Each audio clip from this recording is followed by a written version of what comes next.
Get him out of here. Get him out of here. That made my night, though. I'm not going to lie. We got the win, and my dad got thrown out. It's a good night. You are Locked On Fantasy Basketball, your daily fantasy basketball podcast, part of the Locked On Podcast Network, your team every day.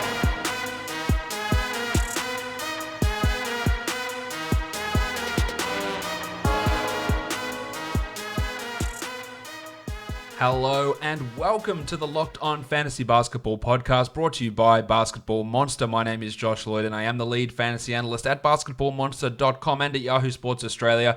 And you can find me on Twitter as always at redrock_bball and on Instagram at Locked On Fantasy Basketball. We are here to talk about all of the 7 games from Wednesday and preview the 6 games for Thursday. Michael Bolton. Let's get to it. Let's get to it indeed. Let's start with the first game of the night. It was a pretty entertaining game. The Memphis Grizzlies get the win over the Hornets 119-117 with Morant with the game-winning layup at the end. Morant was great. 30 minutes on the nose.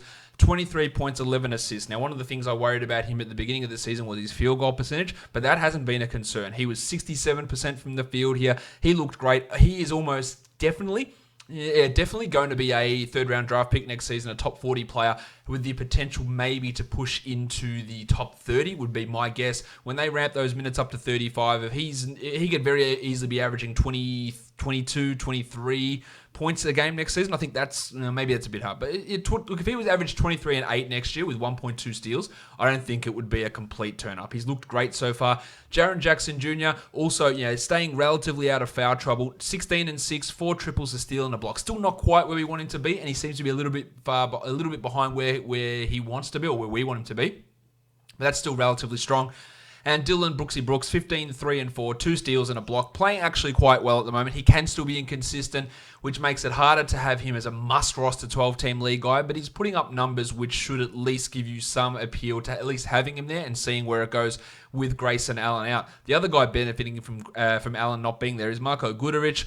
20 minutes, 17 points, 4 triples, really red-hot shooting. I like the way this guy plays. I wish they would play him consistently over Allen. If you're looking for a deeper league points and 3 streamer, he is it. While Valanciunas had 18 and 13 in his 23 minutes and Brandon Clark had 13 and 6 in his 21. Both of those guys, of course, remain 12-team league players, and Jay Crowder does not. 3 and 3 in his 32 minutes, too inconsistent, just not enough of a consistent or good enough performer to merit a spot on a 12-team league roster. For the Hornets, big Terry Rozier, 37 minutes, 33 points, 7 triples, 5 rebounds, 6 assists, and 2 steals on 62% shooting. Now, we know this isn't real in terms of he's going to be shooting this well every night, but we have seen him consistently put up decent numbers playing next to Devonte Graham. They can play together. So it's not a matter of Graham coming in and taking the playing time away. They can coexist together. Graham should be rostered in every single... Graham should be, as should Rozier. Graham moved into the starting lineup in this game, replacing Dwayne Bacon, who was out injured. Had 19 points, Devonte did, with 4 triples, 4 assists. Now, the shooting, which was red hot to start the season, has begun to cool off, getting back closer to those levels that we saw last year where it was a disaster. So that's something to be careful of, no doubt, but he is a must-roster guy. With Bacon out, it wasn't that Graham took a big step up in minutes because he was playing this anyway. It was Malik Monk. 20 points, 8 rebounds, 5 assists, a block, 62% shooting. This is a guy we've been waiting for to put it together, and I continually have said if he plays 30 minutes a night, he does have really strong top 100 upside type value, much more so than Bacon. So him to play this well and get these minutes is a really encouraging sign. I think if you're looking to take a flyer on someone, he could be that option, but of course, Bacon has to return. That's not a long-term situation. Nick Batum is looking to return soon, so how will those minutes get distributed? Now, if I was getting it, I'd just get Bacon right out of there because I don't think he's very good. But I don't think we're going to get these 29 minutes a game from Monk every night. But he's definitely putting himself in the conversation to be there. Miles Bridges, 14, 4 and 7. The 7 assists are great. A steal, a block, hit his free throws. This is what we were hoping for. This is why he was on my buy low list a couple of days ago. The steals were comically low. The free throws were way off. Adding assists in now. The minutes are there. He is a strong, guaranteed must roster player. You have to roster this bloke. Cody Zeller, also pretty good. 16 and 8 with 2 steals. He's going to have fluctuations, but that's good enough to be a 12-teamer. While PJ Washington, he's definitely dropping off. The hot shooting, which was unlikely to stick, is not sticking. 5 points in 27 minutes, not his best night. We had Biyombo and Zala and Bridges getting those minutes ahead of Washington. He's not a drop, but he is definitely a drop ahead of someone like Miles Bridges, in my opinion. But he's not a drop at this point, but it's getting close. It's not far off, to be honest. Let's move on to the next game. It was a bit of an upset. The Philadelphia 76ers go down to the Orlando Magic, 112-97. Toby Harris, another 8 points on 13 shot attempts. That stomach illness has really pissed all over his field goal percentage the last couple of days. 10 rebounds, 6 assists, 2 steals, and 1 block is nice from Harris, but that field goal percentage was rough. While Simmons had 18, 8, and 5. This was a game where Joel Embiid was out. Al Horford slided to center. He wasn't very good. 14 points on 18 shots, while Furkan Korkmaz started in place of Embiid. That's 2 starts in a row for Korkmaz. 9 points and 1 triple. He is not a 12-team must-roster guy, not really even close. In my opinion, he can be a 3-point streamer type in a 14-team league. Maybe you added him for today, which was a solid enough move, but he's not a guy that you hold on to in every circumstance. Interestingly, the Chief, Al-Farouq Aminu, sometimes may be good, sometimes may be shit. he played the final 90 seconds of the first half, and that's it. Nothing else. He was replaced in the rotation by more minutes for Carter Williams, more minutes for DJ Augustin, more minutes for Terrence Ross. Now, if Ross is going to get 26 a night like he did here, 13 points, 2 steals, and 3 triples, that's sort of what we expected from Terry heading into the season, but Aminu took that playing time. Now, Al-Farouq's numbers have dropped considerably the last couple of games, so Ross is on your radar. Now, if you're choosing between Terry Ross or Furkan Korkmaz on your 12-team league, I'd take Ross there because I just feel like his production is more proven and maybe the minutes are a bit more secure. But that's one to watch. Fultz only 21 minutes, 8, 4, and 3. Hashtag revenge game. He just isn't getting enough minutes here to be considered an absolute must-roster guy. Yeah, look, that could ramp up, and it probably will ramp up, but will it be in 2 weeks? Will it be in 6 weeks? Will it be in 10 weeks? That's a hard decision to make. So if you are floundering a little bit in terms of your production, holding on to Fultz for that long may not be the way to go.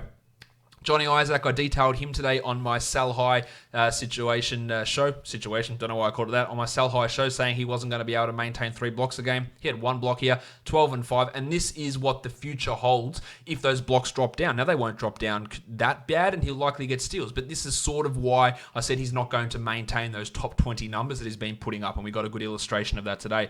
Aaron Gordon, 18, 13, and 7. Good surprise, 7 assists from Gordo, while Vucevic had 25 and 12 in his 34 minutes. The next game to look at was the Boston Celtics hosting the Washington Wizards. Brad Beal, actually the score 140 to the Celtics, 133 to the Wizards, so a relatively high scoring game. Beal had 44, 5, and 6 in his 39 minutes, while Isaiah Thomas played 33 minutes, 18 points and 7 assists. That's the best Thomas has really looked in the starting lineup. He should be rostered in all formats. Rui Hachimura got into some foul trouble. He scored 21 points in 24 minutes. Of course, in true Hachimura style, did nothing else. And that makes him really a big man's Jordan Clarkson, a tall Colin Sexton, as a guy that you can look at the back end of a 12-team league. Troy Brown Jr., 7 points, but the 5 assists, that's encouraging. But I'm not sure there's enough overall, ceiling value for Brown to be considered a guy you just lock on and hold on to for the whole season. CJ Miles looked horrible out on the court, so I'm not worried about him taking the minutes, while the tank, Tom Bryant, only 29 minutes, had some foul trouble, but 14 and 7, 2 blocks on a shit night. It's not a bad outcome when his minutes are limited like that.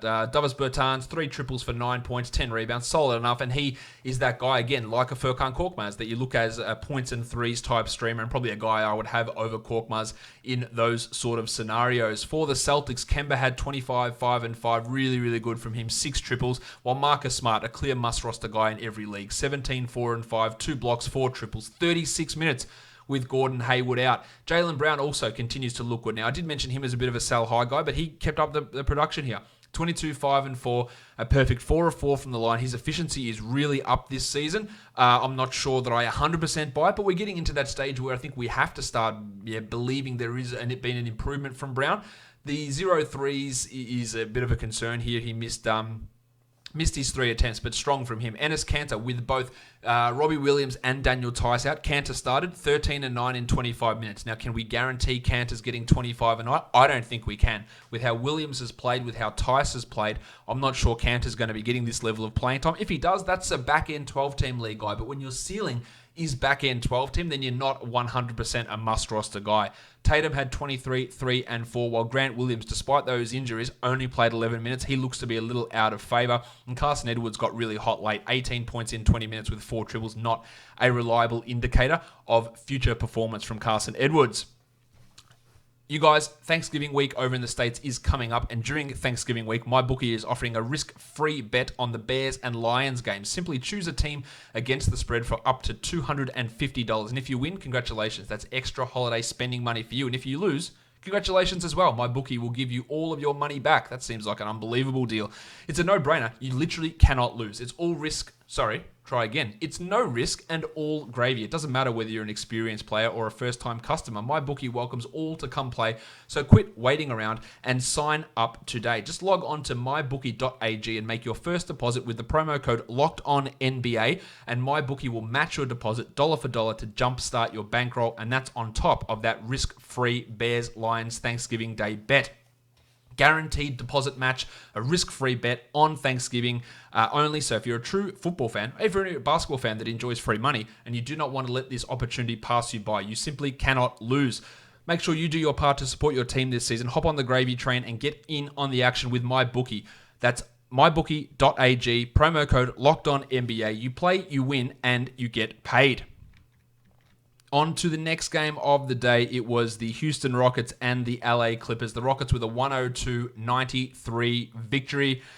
Big win for the Rockets. Kawhi, 41 minutes, 26, 12, and 7. A steal, a block, 3 triples. Inefficient from the field and the line. And you'd have to think that this rules Kawhi out of Thursday's action. 41 minutes is just going to be too much for him to cope with. Understand, it's a shitload of minutes for him on that back-to-back. JaMychal Green with a big double-double, 14 and 14 with 4 triples and 2 steals. His production and his minutes have been really inconsistent. They did really limit Patrick Patterson. By limit him, I mean they started him, played 4 minutes, and he never was seen again. And that's probably what's going to happen moving forward. Green maybe has some short-term stream options for that Thursday game only. Lou Williams, 41 minutes as well, 27 and 4. I think that this is a sell high moment for Williams. George isn't back. Once George and Kawhi are both rolling, it's going to be hard to see Williams get that same level of production.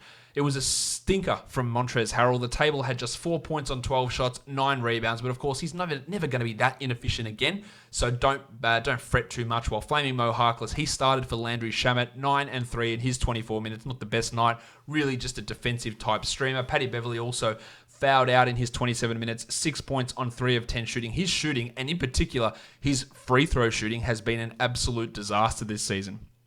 Russell Westbrook from the Rockets, only 30 minutes, got some really early foul trouble. He had 3 fouls in the first 3 minutes, ended with 4 fouls, 17 points, 2 rebounds, 2 assists, and 30% shooting on 20 attempts. That's atrocious. At least he hit his free throws. They are starting to improve, but not a great night from Westbrook, but it was a great night from his teammate James Harden. 47 points in 44 minutes. 7 triples, 6 rebounds, 7 assists, 3 steals. It actually doesn't even matter what you do to Harden, what teammates you put with him, what you do defensively. He's just consistently that good. Westbrook has not impacted him. He's still going to be, I think, the number 1 fantasy player this year. He got to the line 17 times. He shot 46% from the field. He just is literally unstoppable in the regular season, at least. Clint Capella, his third straight 20 rebound game, so those Westbrook rebound issues aren't impacting him at the moment. 12 and 20 with 2 blocks, but he did cop a real hit in the head, and I think he is going to have to miss time for that concussion. That's going to push Tyson Chandler. Maybe they have to dust off Isaiah Hartenstein, or maybe Nene, who apparently is dealing with a groin issue, but you're going to see a lot more small ball, and that's going to hurt with House and Gordon out as well. Who the hell is going to come in? Tabo Cephalosha and play 30 minutes? There is a real issue there, and I do think Capella is going to miss time. As for Tucker, 2 steals and a block and 2 dribbles. You drafted Tucker, or you picked him up for steals and for threes, and he hit 2 of them and he grabbed 2 of them, and that's exactly what you wanted from him. While Chandler had 2 late blocks, 9 rebounds. If he has to play 24 minutes a night, that's at least going to be probably 14 team league value. Benny McLemore started in place of House, 8 points in 23 minutes. He's just not that good. He's not really worth a 12-team look, in my opinion. While Austin Rivers, 34 minutes, 7 and 4. Again, the minutes are up, the shots are up, the production. He's just not that good of a per-minute producer, Austin Rivers. But he can be at least, look, he's rostered in 2% of leagues. So in a 16-teamer, you look to grab Austin, but that's probably about as far as it stretches. Chrissy Clemens had an 11 trillion tone. Snell is somewhere just sitting quietly beaming with joy. The next game that we take a look at was the San Antonio Spurs and the Minnesota Timberwolves. The Spurs 114, the Wolves 129. DeMar DeRozan and LaMarcus Aldridge both bounced back with big games. 27-5-4 with 2 blocks for DeRozan. 23-4 with the block for Aldridge. And I'm more and more convinced of this as time goes by, as the good players still remain good, and they still can have big games as they get older, like DeRozan, like Aldridge. They just can't do it consistently, and that's what we're seeing with Aldridge. He is as up and down as they get. That is happening with DeRozan as well. Rudy Gay, 10 and 8 in 22 minutes. Started strong, faded a bit. But DeJounte Murray, there's a little bit of a worry creeping in here with Murray. Only 22 minutes, 11 and 4, 1 assist. Now, his numbers at the start of the season, those per-minute numbers, were unbelievably out of control. And I kept having skepticism that they'd be able to keep up, as well as the increased field goal percentage. Well, the last couple have been a real worry for Murray. I keep saying that, and I don't mean to sound like Dr. Seuss here, but this is a worrisome situation. It's not a drop. By no means is it a drop, but it is a little bit of a concern, especially with the way that Popovich is using these minutes. Now, Popovich said something about the game 16. He's going to start reevaluating rotations, and that could mean good or bad things for Murray, or it could mean good or bad things for Maximum Derek White. Maximum Derek. Or it could mean they play together, but at the moment, they are both really struggling. White, 25 minutes, 5, 3, and 4. It is hard to hold on to White with how this is running and trying to work out a path for him to get 30 minutes. It just doesn't appear possible. But then he'll come out and he'll have 20 points in 25 minutes. And you go, oh, shit, well, that's pretty good. Why do you it's really hard to get a grasp on what the Spurs are doing. The rotation is all over the place. They are all over the place. They are not good. And then there's the potential of them interjecting Lonnie Walker into the rotation. There's some weird things going on with San Antonio. As for the Wolves, Andy Wiggins. Yeah, he's good. He is actually good now. Smart decision-making, passing, energized on the boards, defensively, good shot selection, another 30 points in 32 minutes, 8 rebounds, 7 assists, 2 steals, and a block. Now, if this production keeps up, then he is a top 50 guy. There's no debating that. I'm not even sure he's a sell high guy because he just looks different. He looks engaged. The coach is connecting with him. He looks really good. And I was out on Wiggins, and it appears I'm wrong. Maybe it fades off, but for now, I'm a believer. 28 and 11 for Towns, 3 triples with 2 steals, solid enough from him. Jeff Teague returned. My name is Jeff. Teague played 23 minutes, had 18, 2 and 6 with 2 steals, but did come off the bench behind Jarrett Culver. I don't know if that's a permanent thing. I would doubt that it is. I think it's just him returning from that illness. Culver, who didn't start the last game, it was a Kogi that started. He moved into the starting lineup here, Jarrett Culver, 12, 5 and 3 with a steal and 2 blocks. And that's encouraging. That's definitely a watch situation. It's a 14-team league ad scenario, but I also don't think he's going to keep up that level of playing time. While Josh Okogie played 28 minutes, had 6, 10 and 2 with a steal. Solid enough to watch too. The worry here is Bob Covington, 10 and 5 with 2 triples, but only 23 minutes. The minutes have been a worry for him pretty much all season. He's still putting up pretty good defensive numbers. He's still putting up enough production to be a 12-team league categories guy. He's never been a good points league guy. We're all well aware of that. But for categories, he's still the 58th ranked player despite these struggles because he's hitting 2 threes and getting you 1.5 steals and getting you over a block a game and shooting 96% from the line.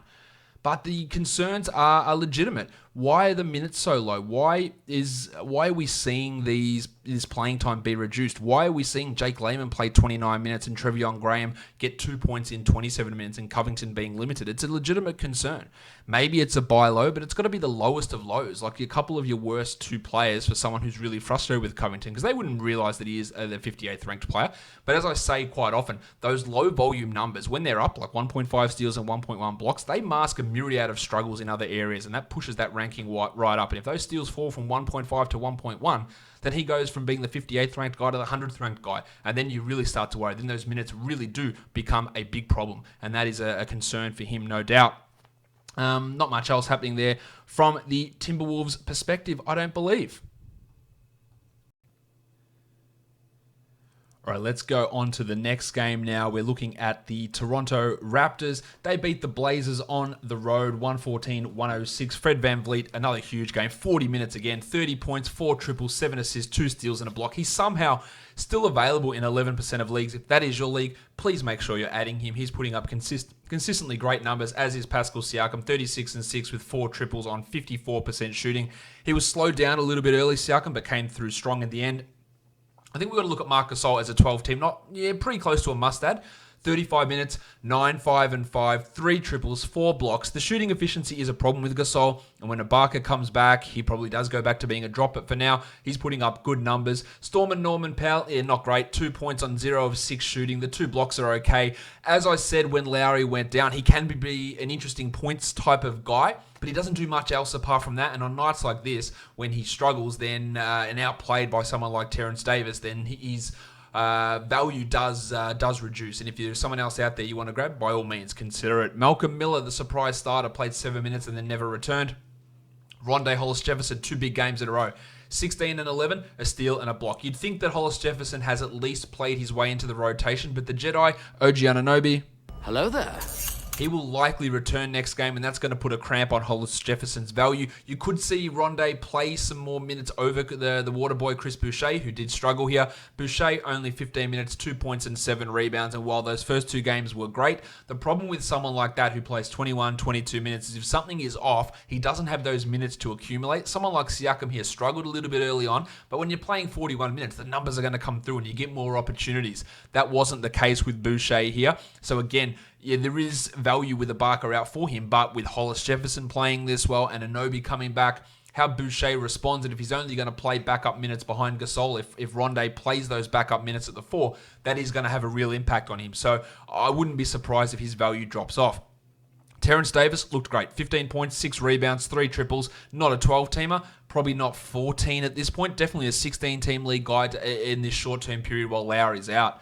For the Blazers, CJ McCollum, 19 and 6, strong shooting, missed his free throw. He's been weirdly off on those this season. A steal and a block, good numbers from him. While Rocket Rodney Hood returned, 23 points, 5 triples. Not much else in true Hood style, and we know he's just as likely to have 4 points in the next game. He can be an interesting streamer. He wouldn't be a must-roster guy. Lillard has been great this season, but this was bad. 9 points on 12 shots, but made up for it with 10 assists and 2 blocks, so not a complete disaster, while Whiteside had 12 and 9. And Anthony Simons, again, he scores and he does nothing. 17, 1, and 1. And those 17 points are good. The 27 minutes are interesting, and that works maybe in a points league if you need to stream points off the wire. But he's like a worse Colin Sexton in terms of overall fantasy value.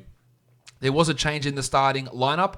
Nassir Little moved in 7 and 5 in 23 minutes. His rebounding as a deep league guy is going to have some value. A 1-1 is also interesting. I don't expect much from him offensively or in assists or anything like that. But that is okay. While Hazonia, it's a me, he moved to the bench. It's me, Mario. 10 and 6 in his 14 minutes. Again, still a deeper league guy. Bazemore back to the bench as well, with Hood starting. Just 2 blocks for Bazemore, which is strong, and he is a defensive stats streamer, but that's really where we are with Kent Bazemore at this stage. Then on to the last game of the night. The Golden State Warriors took on the LA Lakers in LA. A comfortable victory for the Lakers, 120-94. 31 minutes for D'Angelo Russell, 21 points and 8 assists. Look, that's still a strong night, 9 of 10 from the line. Also, he's improved his free throw rate this season, which was a big downfall of his game last year. Willie Cauley-Stein continues to block shots at a great level. Another 2 blocks here, and that is putting him into standard league contention. Now, he is a guy that blocked under a shot a game last season. Not good enough for a center playing 27 minutes a night. His block rate is through the roof. At some point, it might cool down, but while Kevon Looney is out, if you're looking for a big man, Cauley-Stein could be an option for you. I'm just not sure that I see it lasting. The little dog, Glenn Robinson, had 9, 4, and 5 with 3 steals. That's strong enough, but again, he's more deeper league. While the triangle, Eric Pascal, 32 minutes, some of that due to the blowout, but he did share the court with Draymond Green, which is encouraging. 11 points, 1 rebound, 27% shooting. He is not, to me, a must-roster 10 or 12-team league guy. You could have him in a 12. I just think you're going to find better guys out there. Interestingly, with Damian Lee out, we didn't get that big bump in minutes from Alec Burks. Only 22 minutes from Burks. It was Poole who played 32 minutes here. Burks had 9 points. Strong showings from Burksy over the weekend, but that has really dissipated, and he's a drop if you added him. While Poole is a 3-point streamer and literally nothing else. 11 points with 3 threes for him in this one. For the Lakers, they were, of course, without Anthony Davis, so the future MVP, Kyle Kuzma, started out hot, ended with 22 points, very little else, and that's really hot shooting in 31 minutes. Usage was at 25%, pretty high. But of course, when Davis comes back, I'm not certain that sort of value from Kuzma is something to be kept up. No steals, no blocks, 5 rebounds, 2 assists. And if he doesn't shoot at 58%, including 50% from 3, then the line looks pretty poor. Now, maybe you think I'm finding things to nitpick about Kuzma, and it's great that he shot so well in these 2 games. But he really is just a guy that's going to be, much like if you value Rodney Hood as a player, that's sort of what Kuzma's doing in a slightly taller body. Someone who's out there and scoring, and it's just so dependent on how their efficiency goes as to whether they have fantasy value. And on a game-to-game basis, I'm not banking on him being a 55% shooter. With Davis out, JaVale McGee and Dwight Howard, they had to play the center minutes, and it worked out well. 28 minutes for McGee, 18 and 17, 3 steals and 3 blocks. Obviously fantastic, but when Davis has been playing, he's been playing 14 minutes, 15 minutes, 16 minutes. Not enough to be a standard league guy. Now, if you think Davis is going to be out long term, I don't. But if you do, then McGee is an interesting add. But other than that, his value is going to drop off pretty quickly. Howard had 15 and 8, a strong game from him as well, including 5 of 6 from the line. He also got into foul trouble, so that also enabled McGee to play those minutes, and they dominated against a terrible Warriors defense. So there are a lot of factors going into these big games from both JaVale and Dwight in this performance. Jared Dudley got extra minutes because of the blowout and because Davis was out. While KCP, he hurt his ankle late. They're having x-rays. X-rays were negative, actually, on his ankle. I'm not even sure he was going to be a rotation guy when Rondo played, so it's not really having too much of a fantasy impact, but they do have a number of those guys like Cook and Daniels and Bradley and Rondo and Green can all fill. Caruso can fill those backcourt minutes. As for Caruso, he played 27 minutes, Big Sexy. 8, 6, and 3 for Caruso. Again, more just a deeper league guy. No Rondo, no Davis in this one. Puts a little bit of... it's a little bit hard to get a full reading of this Lakers team. I better talk about LeBron. 23, 6, and 12. A 1-1. Missed his only free throw, but only took 1 free throw there as well. Let's look at some injury news now to talk about Karis LeVert's thumb injury. Looks like we're looking at 3 weeks at this point. Look, he hadn't been performing well. I think his upside was relatively limited. His percentages killed you. So if you do want to drop, if you've got other injuries, and that's often the case, one injury you can deal with. But if you've got Collins who's suspended, or Ayton who's suspended, or Lowry who's out for 3 weeks, and Hayward who's out for 6 weeks, any of these guys who are long-term, and then you add a LeVert onto it, it's hard. You can't deal with the 2 injuries. And LeVert's a guy who maybe tops out as a top 90 guy with the way that he plays and he shoots and the other players on the team, then maybe you do have to drop in that situation. They did sign Iman Shumpert. I don't expect Shumpert's going to be a 12 or 14 or really even a 16-team league guy. There is an opportunity for Garrett Temple to be a deeper league ad, and Janan Musa as well.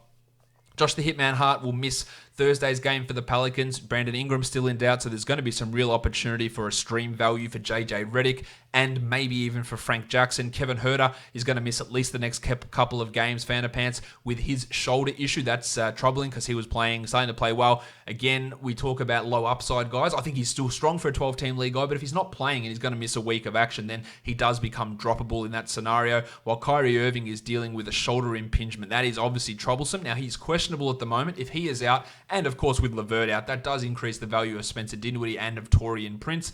And then if deeper leagues, if we're looking at Irving out, Dinwiddie would start, and then you've got a guy like Theo Pinson who comes in to be the backup point guard. Dwayne Bacon out today with a knee injury. He shouldn't be looked at anything more than 16-team leagues anyway.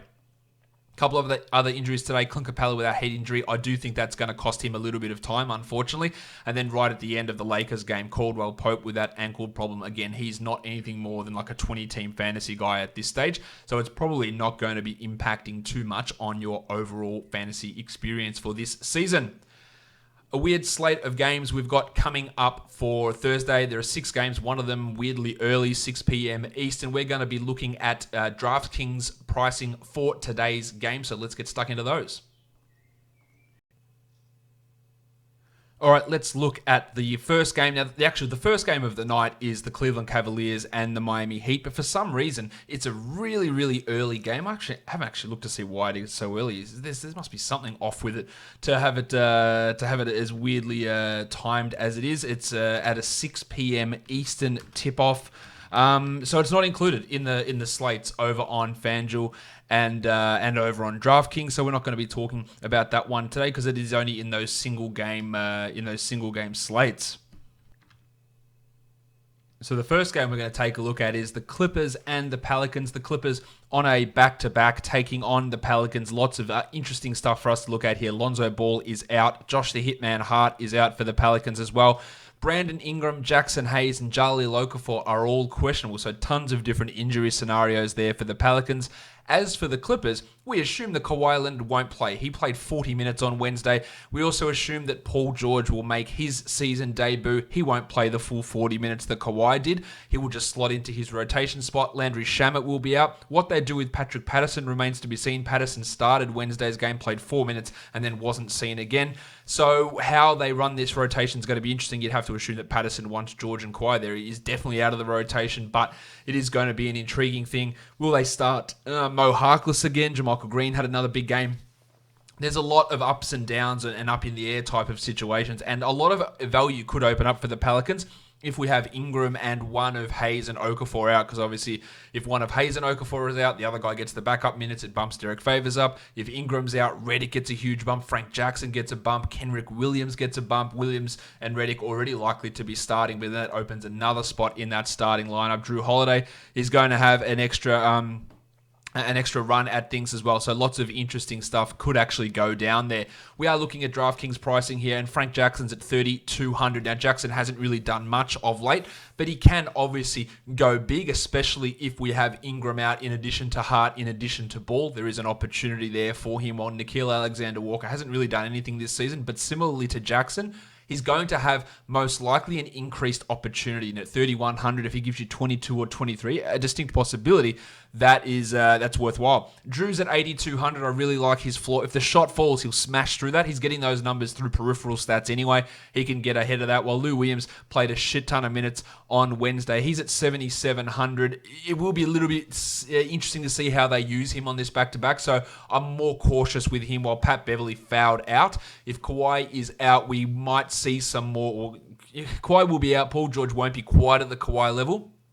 I think Beverly at 57 at least should be marginally interesting in this one. At shooting guard, Redick's at 45. I really like him here. The big minutes in the last two games have paid dividends, and he could be using even more possessions for this Pelicans team, so that would work in his favor. Then you got Etuan Moore, who I think would also get a bump if Ingram is out, and probably goes into the starting lineup, and he is a $3,700 player. He had 21 points last game, and he should be able to beat that number if he is indeed starting and Ingram is out.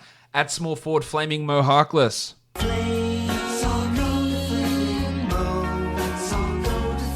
$3,800 for Harkless. Didn't really deliver all what we needed in this game on Wednesday. Maybe a tournament guy. That's probably about it. Well, George is at $7,900. Now, Paul George at $7,900 looks okay, but he hasn't played basketball in months. Really competitive basketball. Dealing with shoulder issues. Look, if you came in at 9.5, you'd say no chance. At 79, I don't hate it. It is going to be more for tournaments. So Ingram at 75. Well, if he plays, Ingram at 75, that is a really, really strong play. Kenny Williams, 4,500. Love that as well, especially if Ingram is sidelined. Big man Derek Favors, 55. He is putting up big numbers. 42 last game. Give me one of Okafor or Hayes and sitting out, and that pushes Favors closer to that 30-minute mark, and he should get those numbers pretty comfortably, and usage should spike as well with all these other injuries. As for Okafor or Zubac, I'm not really interested there. Montrezl Harrell had a real stinker against the Rockets. He should bounce back. His salary is at 76. His roster percentage will likely drop because of that poor performance, and that makes it an ideal time to at least inquire about using him on your fantasy roster. The next game to take a look at for Thursday, we've got the Dallas Mavericks and the New York Knicks. Porzingis goes back to New York. The Mavericks already have lost once to the Knicks this season. I think that's a little bit of an anomaly. The Mavericks are 7-point favorites. The total 216.5. Mitchie Robinson has been upgraded to questionable in this one. And Mitch Robinson says, I'll take it from here. Lord Alfred Payton is out again, as is Reggie Bullock. No surprise. At point guard, Delon Wright's at $3,800. Now, Delon Wright, the upside is really being capped by the rotations, but even in these 23, 24 minutes a night, he's getting us around 20 points. And at $3,800, that's a solid enough number to use. Rowan Barrett Jr. at $6,200. Got back on track against the Bulls. It is the Bulls, but he got back on track with 46. And the fact that he's down at $6,200 is interesting. While Luka Doncic at $10,000, love that. He's just putting up 50s like they are going out of fashion. So he is always a strong option at that salary. Frankie Ntilikina at 46. Smith is back. Ntilikina is struggling outside of some defensive numbers. It's hard to get too excited with him. Seth Curry, Dennis Smith, Jalen Brunson, Alonzo Trier. With those Dallas guards, almost impossible to work out what's going to happen on a nightly basis. Shooting guard, you've got Timmy Hardaway at 3,900. He's been around a 20-point guy as well. If I'm spending that $3,900 mark on a guard who's around a 20 to 24-point guy, I'd rather Delon versus Hardaway, but at least he is a guy that can pop off for some big numbers. At small forward, Finney-Smith and Marcus Morris are the two main options here. Morris at 6,400, I think, is relatively okay in terms of a cash guy with some tournament upside. Kevin Knox at 4,300, I'm not really that keen. For the big man, Porzingis, 6,900. Giggity. Porzingis. Yes, Porzingis giggity indeed. Really shit last game, only 14 points. Struggled a bit against Dallas last time out, but he's obviously got 50-point upside, 55-point upside, making him a very strong tournament guy. Julius Randle at 7,000 also, I think, comes in pretty strong at that sort of a salary, while Robinson at 45 and Dwight Powell at 51, I don't really see much appeal there. Punch Bob's at 5,000. If Robinson plays, that eliminates his value. Same with Taj Gibson. 51 for Maxi Kleber is definitely interesting. He had a big game last time out. I'm not ready to fully embrace Max as a DFS option here in this matchup, though. Next up, it's the Bulls and the Bucks. The Bucks are 11.5-point favorites, and the total is 230. Zach LaVine is probable, as is Wendell Carter Jr., while Otto Porter is out, with that foot issue. Kyle Korver not listed on the injury report. He missed last game. Of course, we know Chris Middleton is out for Milwaukee at point guard.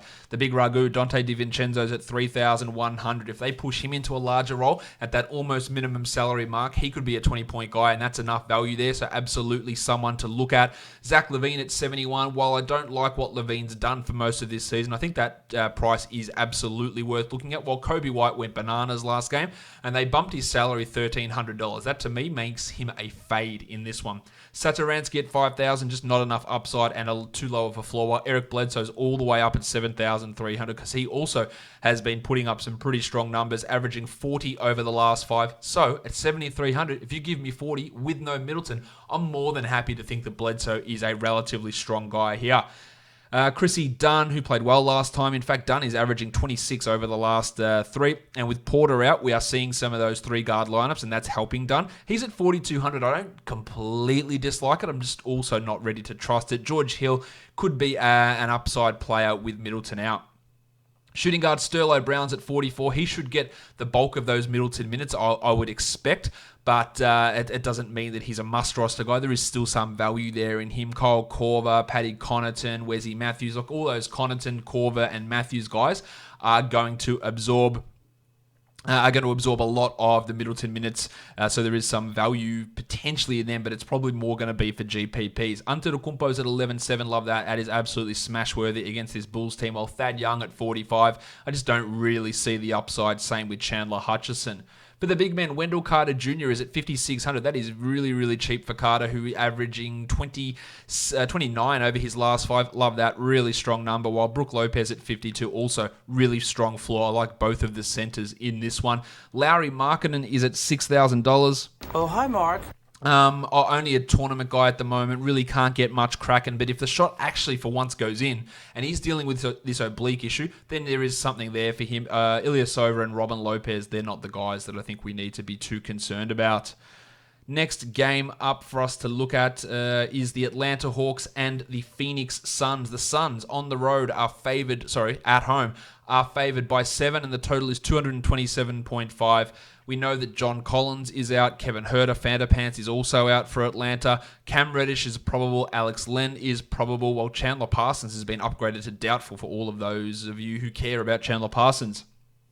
At point guard, Reddish is at 3,300, and with Huerter out, I expect Reddish to move back into the starting lineup. He can get assists now. He'd probably only be a tournament guy in most situations, but given how low that salary is, plus an expected bump in minutes, or Evan Turner also out, as is Vince Carter, so a few guys out for the Hawks.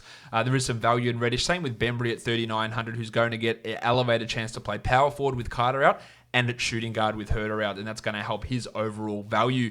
Booker's at 8,100, just really like the floor value. Hasn't been completely blowing up all that much, but at 8,100, he is strong, while Trae Young is all the way up to 9,600 because he is putting up big numbers consistently, and I don't really think there's going to be too much different in this one. Ravishing Rick Rubio also on a massive roll, 42 average over his last 5 at 7,400. That's really strong. There's no reason to think that Rubio is necessarily going to slow down, so he is worth a look as well. At shooting guard, you're looking at Bridges and Alan Crabb, who I'm not concerned with either of them. At small forward, Oubre, really disappointing last time out for Kelly Oubre. He had what did he have? 6 points.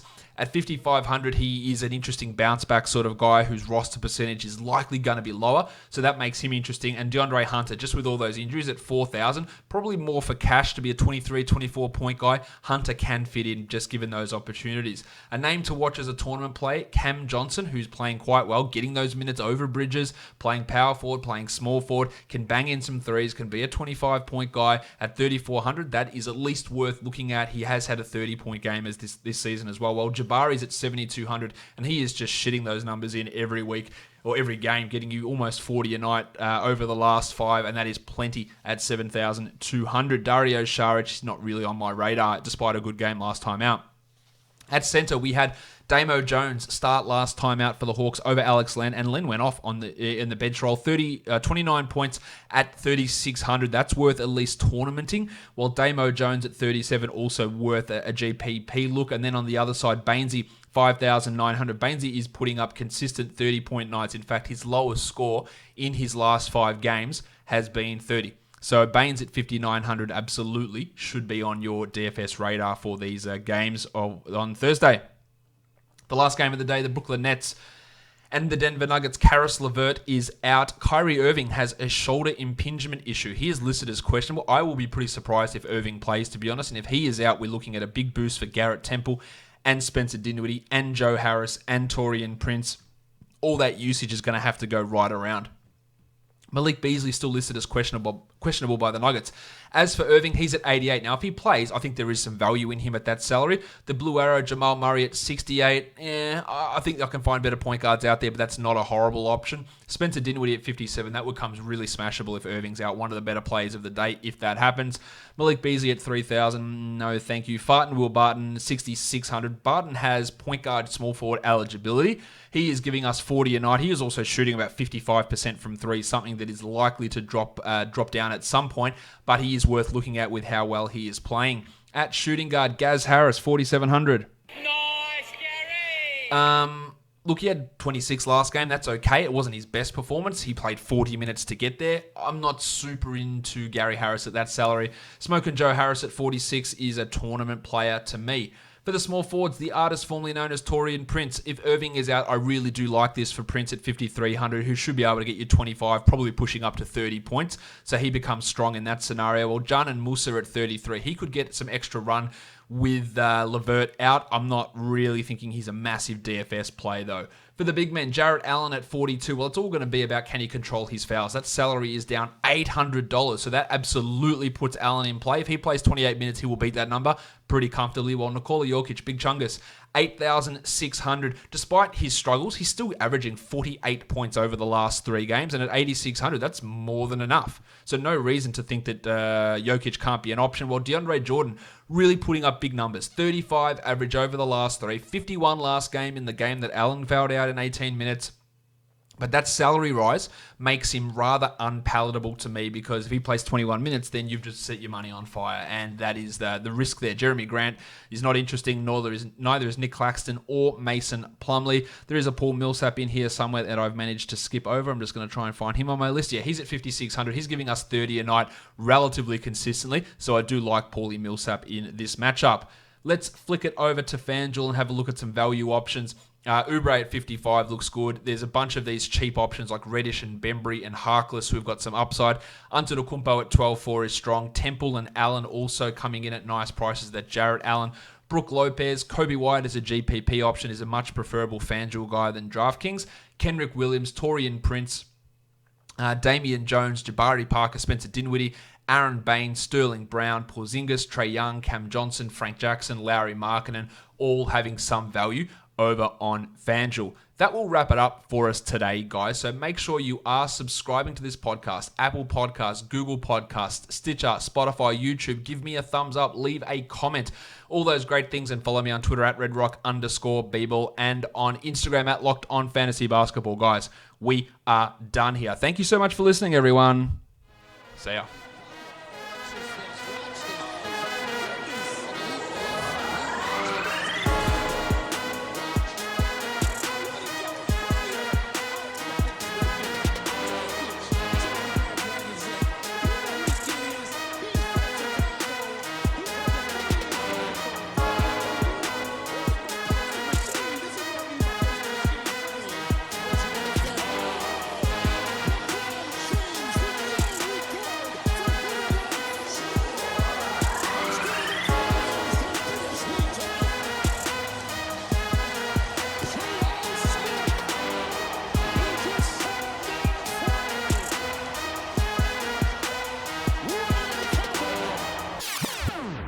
Austin Rivers.